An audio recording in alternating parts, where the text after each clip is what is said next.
Thank you so much. This year has certainly not been a quiet one. As many of you know, many major updates and events rocked the platform in 2024, including the return of Roblox events, UI changes, removal of user ads, and more. Let's start this overview all the way back in January. At the end of the month, Roblox fully released live scripting for everyone. That change made it possible for millions of users to make games within the team to write and update the scripts and the experience in real time. This is all possible due to the new script editor API. An API is a way for two softwares to communicate in a way which makes it understandable and why it is a ground rule for this to all work as intended.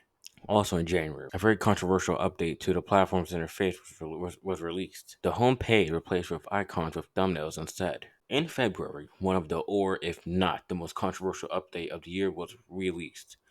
That is, of course, the dynamic price floor that introduced fluctuations to the marketplace.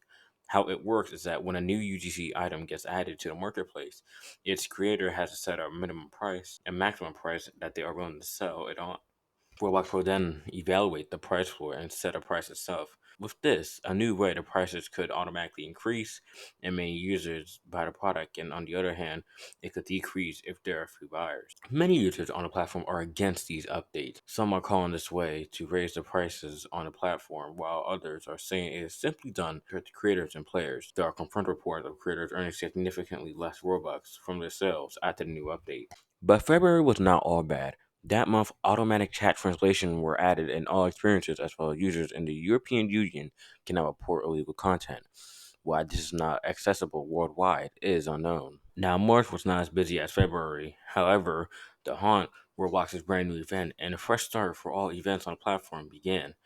It lasted over 15 days, and the mission was to complete quests in over 100 games on the platform.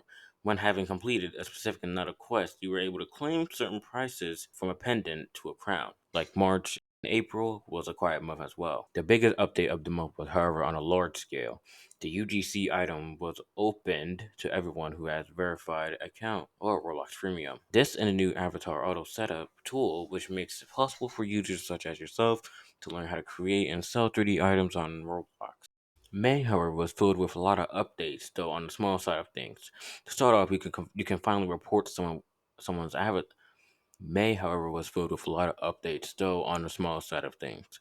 To start off, you can finally report avatars within the game, and on a completely different note, the immersive ads, which can replace user ads, were available to all advertisers. Roblox Studio also got an update as 8 new materials were added for everyone.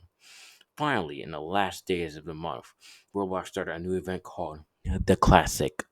The focus was on old, or as the name implies, classic Roblox. We covered this in one of our news broadcasts this year, and let's see what we said to you guys back then.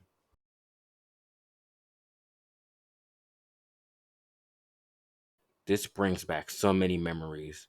However, let's jump into June now. The biggest story that month was undoubtedly the final removal of user ads. As previously said, immersive ads can replace them. However, many users on the platform raised their concerns as these ads are not as creative as user ads were. That is likely because the immersive ads showed real game thumbnails instead of clickbaity images or just simply cringe ads like some of these shown on the screen right now.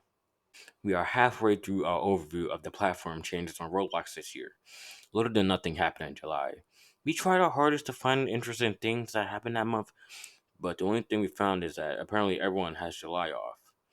In August, changes were made to the ban system with the new ban API. For the first time, you were able to ban an alt account at the same time as banning a main account. This is all done within the next ban management dashboards. Also in August, search ads can replace sponsored ads. The two kind of are very similar, however, sponsored ads appeared everywhere for everyone. On the other hand, these new search ads appear only for people who search related to the ad. Most users like this update that we are aware of. Now, September was interesting. As some of you know, the Roblox Intervention Awards were held with multiple winners who were both expected and unexpected. And the winner is Dress to Impress. Dress to Impress was the winner of the event with 3 awards. But these awards were not the only thing that happened. Activity history was added to the Roblox Studio, and let me tell you, It would have been a game changer to have that a couple years ago when this happened to our game. Also in September, a 3D import queue was added, making it significantly easier and faster to import meshes or 3D models in general to Roblox Studio. Let's look at October now. That was a month where the thumbnail personalization was added. How that works is that if you have anywhere between 2 and 5 thumbnails, Roblox will automatically show the best thumbnail. That is evaluated through the amount of plays in a specific group. Those thumbnails could vary in groups. For example, children under 13 could get this thumbnail, meanwhile, adults over 18 could get this thumbnail. Also in October, private messages between users on Roblox were closed down. In a statement, Roblox said that the reason was for this was because of low usage, and that the new phones will come to replace these messages in the near future.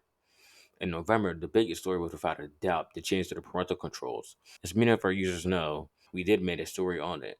Let's see the story.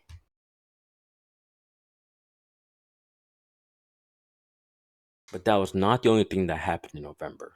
That was the month where we saw the friend limit increase from 200 to 250, with further plans to go on about 1,000 in 2025. Why they didn't do it immediately is unknown. This was also the month where groups were finally renamed the communities after some preparations by the Roblox team. And let's finally end this overview in December, where we saw the introduction of Roblox parties, as many of you might remember. This is kind of a return of an old feature that the platform had.